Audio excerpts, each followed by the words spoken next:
note and you can watch. But all right, awesome. All right, so we'll move it on to the next phase of it, which I guess I know you weren't out for the US for a long period of time, but No. in that short time, what differences did you notice between how everything is in the UK and how everything is out here, whether it be from, let's go first from how I guess players assert themselves to the game, or I know off the bat out here in the US there's so many more options for them in sport, and you said it Yeah. earlier, in England it's like football, and Yeah. that's kind of it. But so like I guess in the approach to the game, any differences that you noticed? Yeah. I think every time I come out there and spend time out there, I always come back and I'm just, again, amazed by the facilities and Yeah.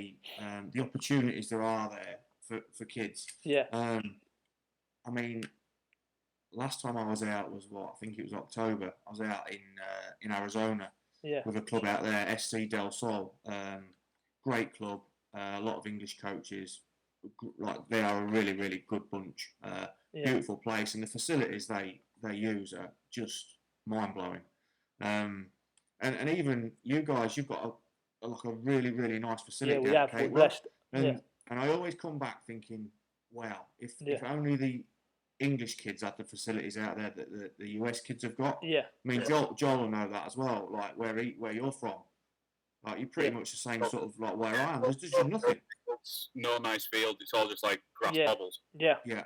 Yeah. But I mean, we've had real bad weather over the winter here, and there's I think from sort of January to maybe now, some of the teams in our academy have played 6 games.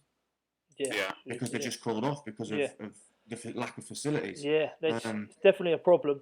I know there is some English clubs, and you'll probably know some of these clubs, but I know like your club, and you said about Boston with their new ground, but like like AFC Sudbury and Needham Market, those clubs they've put a lot of money in over the years into like with the artificial fields. Like their first team fields I know Needham Market, their first team field is grass, but then they've got their 3G so they can train all year round. And Sudbury have I don't even know if it's called 3G anymore, because I know it's beyond that now. It's better. Newmarket, where I played for most of my career, have a artificial field, so it's getting better. But like you said, it's not compared to out here. I think every town in America has at least one turf field. Some have more. It's crazy. So that's always one thing I always take away, and just like wow, the facilities are unbelievable. Yeah. So I think the guys are really lucky, and I think you can talk about it till you're blue in the face, but I think you're right. I think the distraction of other sports is 100% the thing that probably holds them back. They've probably got too much to choose from. Yeah. But one thing that you do always get is, and I've found this everywhere I've been, is they want to learn so badly. They do. They're so enthusiastic. They love it. They can't get enough of it, and their attitudes towards it is like second to none, really. But I just think the one thing that always sticks out is game understanding. Yeah. The game understanding from the US kids is not what it is at the English kids. Yeah. And again, that goes back to because there's more sports to watch. If they don't, all we have on a Sunday, you can get up and watch 4 games of football on a Sunday. Yeah. Like they've probably got basketball, hockey, American football, lacrosse. I think when they get a bit older, that's a sport, isn't it? It is. They've got so much to choose from, and they've almost got too much to choose from. Yeah, they have. That's the thing. Yeah. Which is it's a pro and a con, right? So. Absolutely. Yeah. No, I think that's I think me and Joel would have pretty much the same, the same reasons there, and it can be frustrating sometimes because you can see kids that great soccer players, but you also know they're a great baseball player as well. So at some stage, that's in England, I think with us, I think all 3 of us, we probably played football year round. In the summer, a bit of cricket. Maybe a bit of rugby at school. That's probably kind of how it goes, and that's kind of so it's very different. But I think it's that's in terms of the understanding of the game. I think there is more and more kids out here watching soccer, and the crazy thing is there's more exposure to soccer on the TV out here than there is in England. So I mean, NBC Sports, Probably pretty they much. have every single game. Like even the what is the 3 p.m. games in England, which have never been shown on TV. You can watch all of the 3 o'clock Premier League games here, 10 a.m. in the US, which is great. The good thing is, though, again, I spent a bit of time last summer with the group from Arizona that I just spoke about, and they came over on tour. So I helped them put together a bit of the program, took them to some games, set up some fixtures, and I don't think they lost. I think they lost to Watford. Yeah. They beat one of the teams beat Man City's second team. They beat Peterborough United. They beat Accrington Stanley. They beat Morecambe. Yeah. So Up this room. Yeah. it was grim up there, I tell you. Yeah. But what I'm saying is they can hold their own. Oh, absolutely. You know what? It's I've always said this. The level out here is just as good. The problem is out here, and we'll talk about this on another little video cast, Joel, because I could talk about this for hours. Coaching a high school myself, I love the high school game. I love the college game. I love to be involved. But I always said this. The difference is in England is the goal out here is to play for your high school and play for college, whereas in England, your goal is always to be a professional. But then once you know you're not going to be a professional, you still can play at a good level, semi-professional or amateur. The amateur level is great. So everyone keeps playing. So and also, you know, in America, I always said, you know, you come out of college as a 21, 22, maybe older, playing technically youth soccer, which college is still.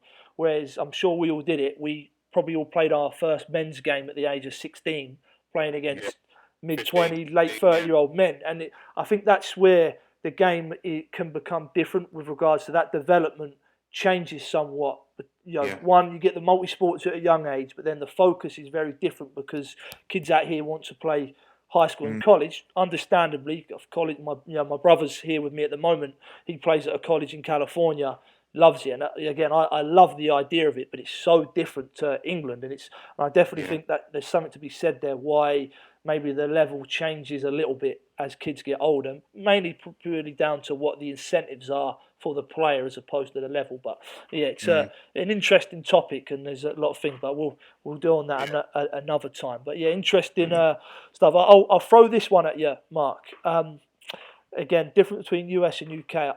Me personally, I think there's a massive difference between and both good and bad, between the parents, the guardians of the players, the approach. I know for me, when I played in England, as big as football was in England, you didn't get that many people watch. You maybe get your dad watch, your mum, but the sidelines were usually generally quiet. And I came out here, and you know, you got a U9 game, and there's 100 parents on the sidelines, and it's different. So, what would you say is different for good and bad between the parental involvement in between England, and it might have changed in England in the last. But you being a parent yourself, so it's sort of academy level, and the level we're at in the sort of JPL, which is the Junior Premier League. It's very much the respect barriers are always up. Yes.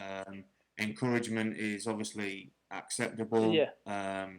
Coaching from the sideline is an absolute no-no. Yeah. And to be fair, as coaches and as league coaches, if we see that or we hear that, then we're well within our rights to ask the parents to leave the field, because they actually sign a code of conduct at the start of the season, which says they shouldn't be coaching. But you know, it's parent education is a big thing as well, because it is. Yeah. they don't know what they don't know, and they don't know that they might be shouting onto their little Billy who's doing really well, but they're actually distracting him, and he's probably doing something that the coach has told him not to do, and then the coach is getting angry with him because he's doing the wrong thing, and it's a bit of a vicious circle, really. It is. There's no right or wrong with it, Steve, is there really? No.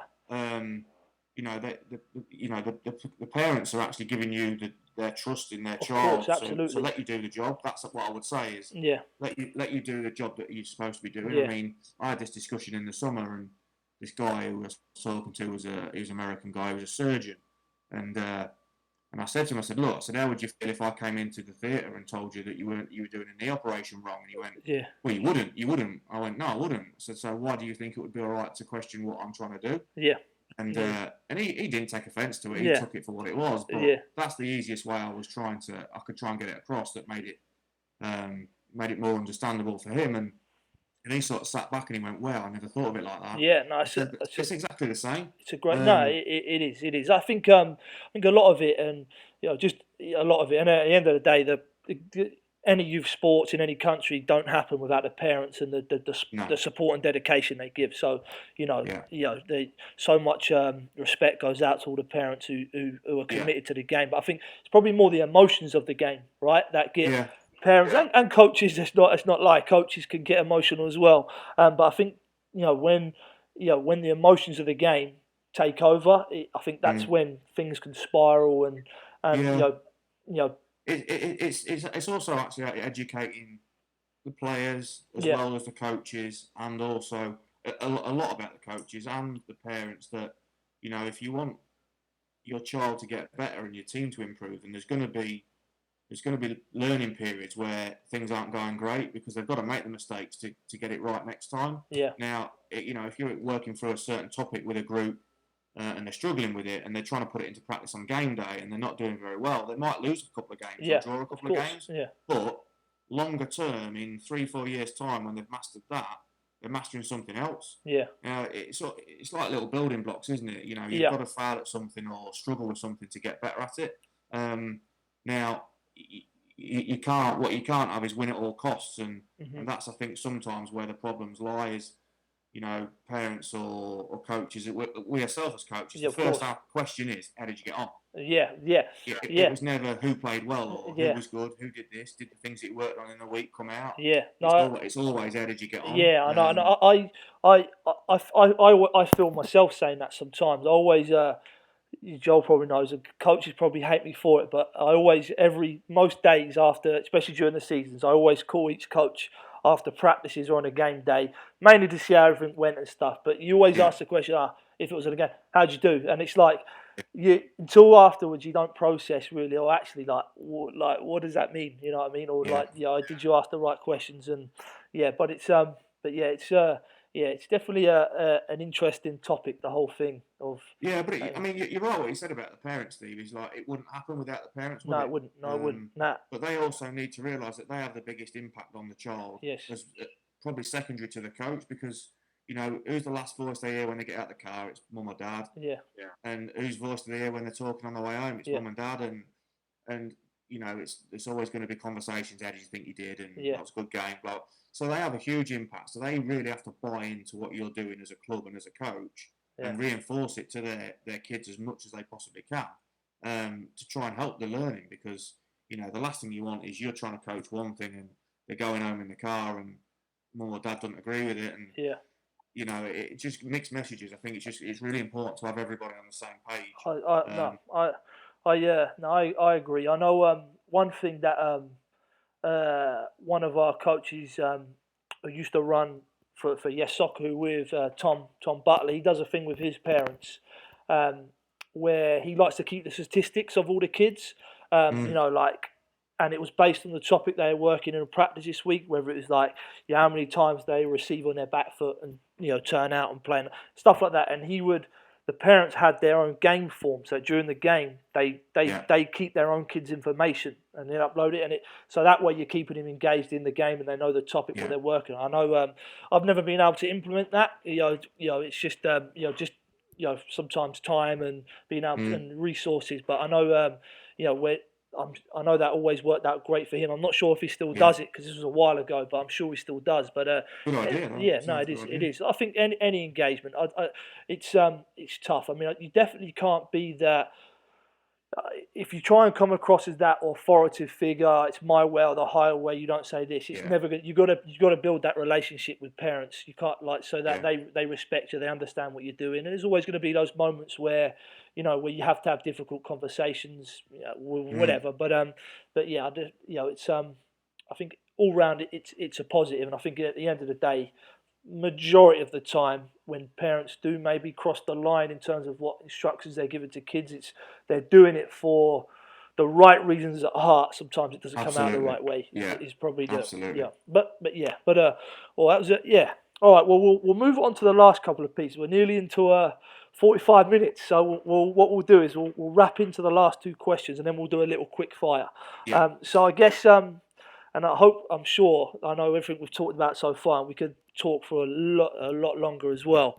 You know, I'm sure everyone will find it interesting as well. I know I have, just speaking with Coach Mark so far. Anyway, so first one, what would you give to what advice would you give to any young players, just in general, whether they're starting out the game or they are ambitious to, in an American sense, to get into the MLS or to play at college or back in the. Yeah. I guess this is directed towards our American audience, Yeah. so we'll do it towards, I guess, kids starting out in the game or looking to play into college at a competitive level, or I think that, like, if soccer's what you want to do, and you know, as a young kid in America, I think you've got to dedicate yourself to that.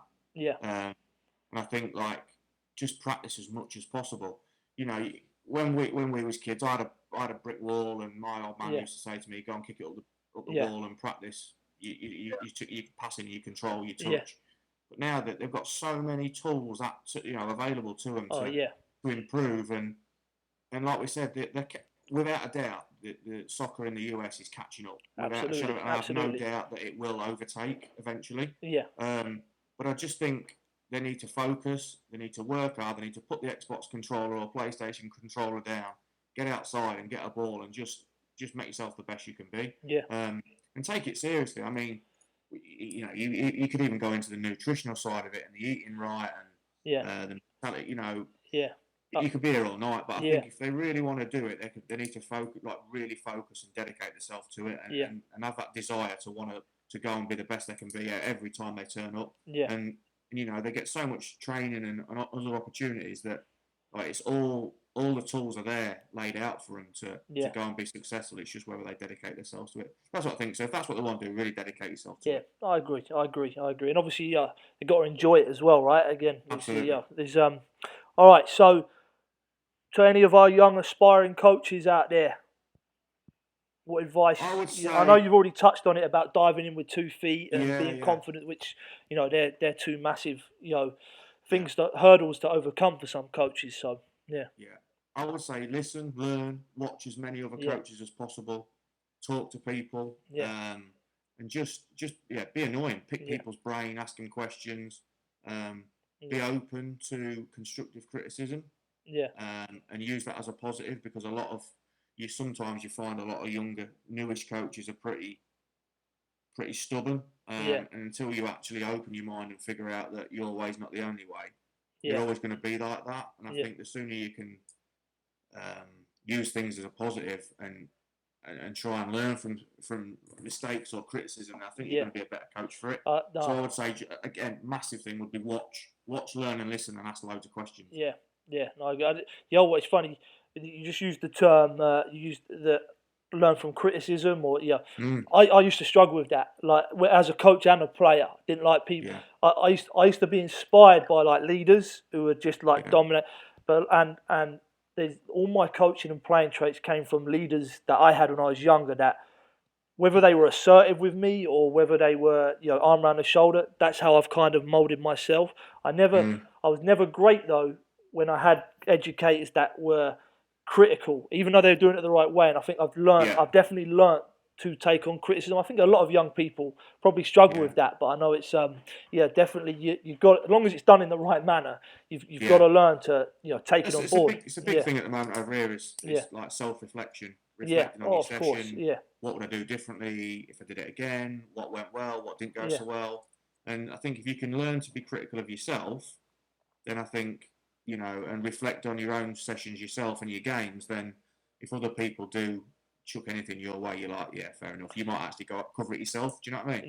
Yeah. No, I agree. I think it's also great when I don't think there's nothing more humbling as a coach or a player, and it's in a good way, when someone's maybe giving you some feedback or maybe being critical of you, and at the time maybe you don't really process it or agree, but then further down the line you think, oh yeah, they were right, or like you encounter another scenario where where you understand Absolutely. why they said it. So I think it's I think it's all great feedback there, Mark.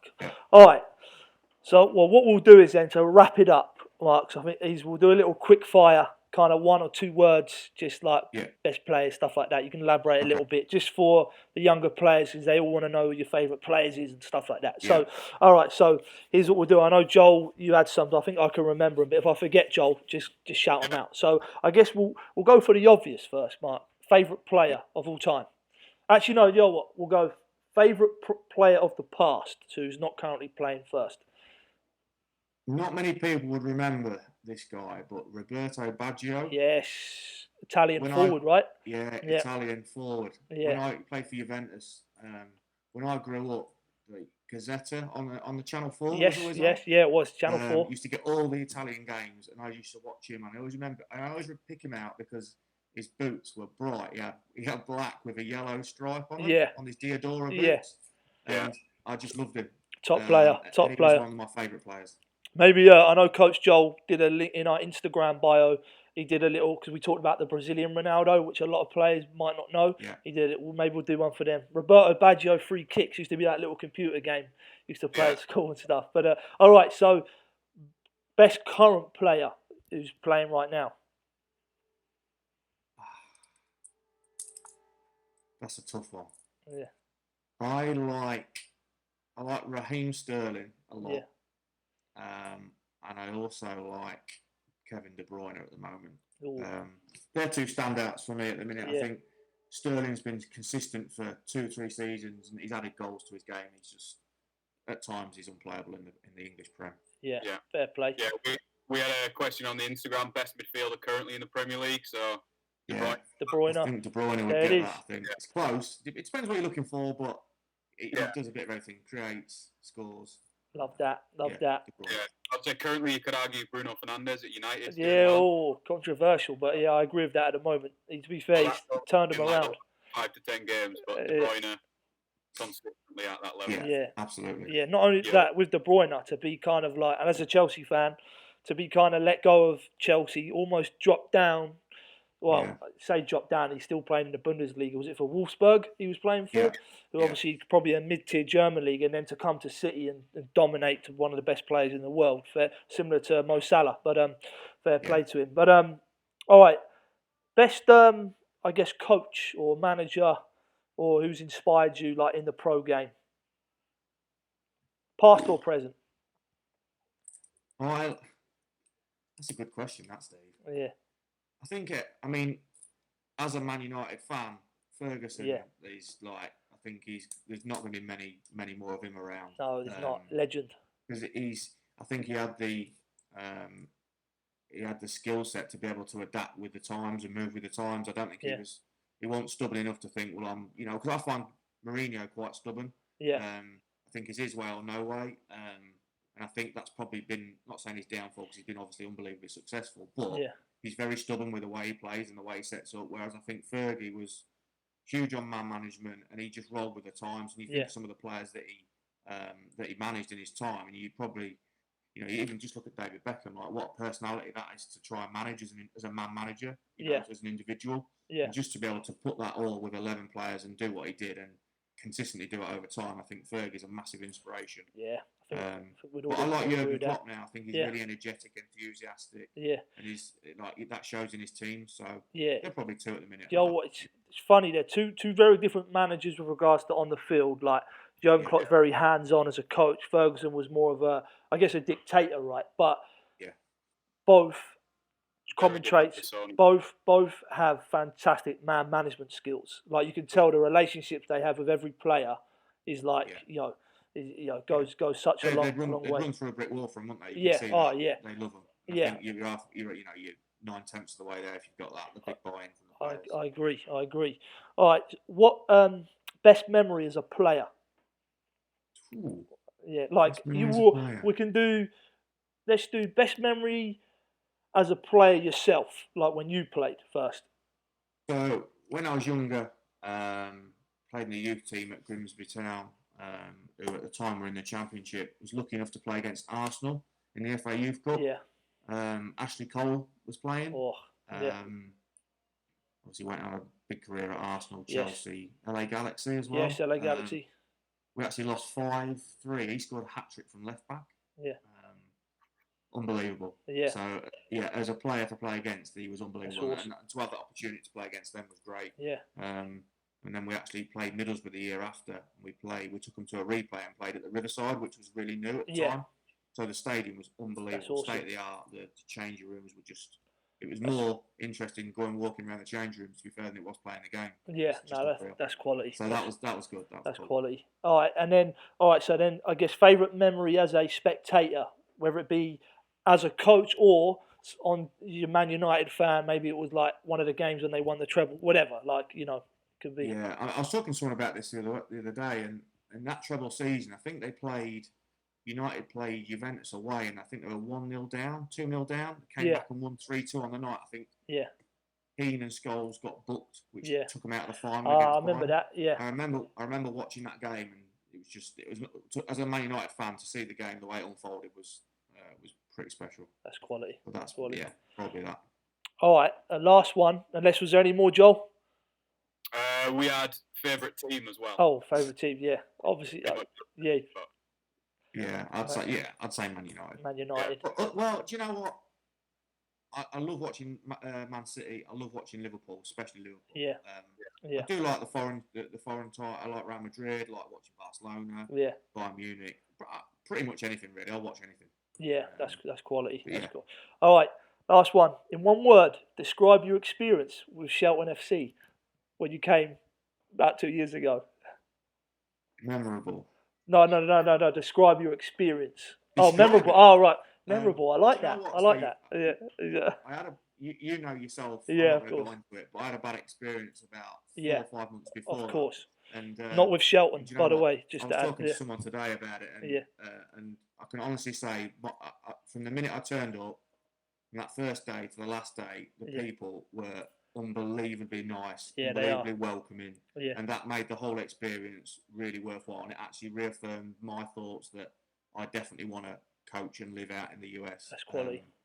But so from that point, the people around the absolutely club were just really, really nice. We're very blessed. There's as a program, we're very blessed with support, and that it's tough. Obviously, there's a lot of good clubs out there, but I think what our club does as a whole, again, no club is ever going to get it right. Never going to keep everyone happy, but I think what we're trying to do, I think people appreciate it, and like I said, all the people, the parents, board members, maybe people not involved in the soccer program, are definitely they have it. It's a very good community feel. We're very blessed in that perspective here in Shelton and other parts of Connecticut as well. So, all right, well look, guys, I hope everyone enjoyed that. I know that was why everyone's at home right now. I'm definitely we're just coming up to an hour long, so hopefully people can spare an hour to sit there and watch this either in parts, and whether you're a player, a coach, or a player aspiring to be a coach, they find it insightful. Like I said, Mark, as you know, in that, even though it was an hour, we could have went into so much more. Learn a lot from it and hopefully inspired by it. So we appreciate your time, Mark, and obviously we wish everyone well, yourself and your family and everyone back in the UK. So we appreciate it. But no problem. Hopefully we'll speak to you soon. Thanks for the opportunity, and I hope you guys all stay safe out there. Cheers, Mark. We appreciate it. So thank you ever so much. We will see everyone soon for our next video cast. Not sure if we're going to have a special guest or not, but we will let you all know. Take care, everyone. Bye.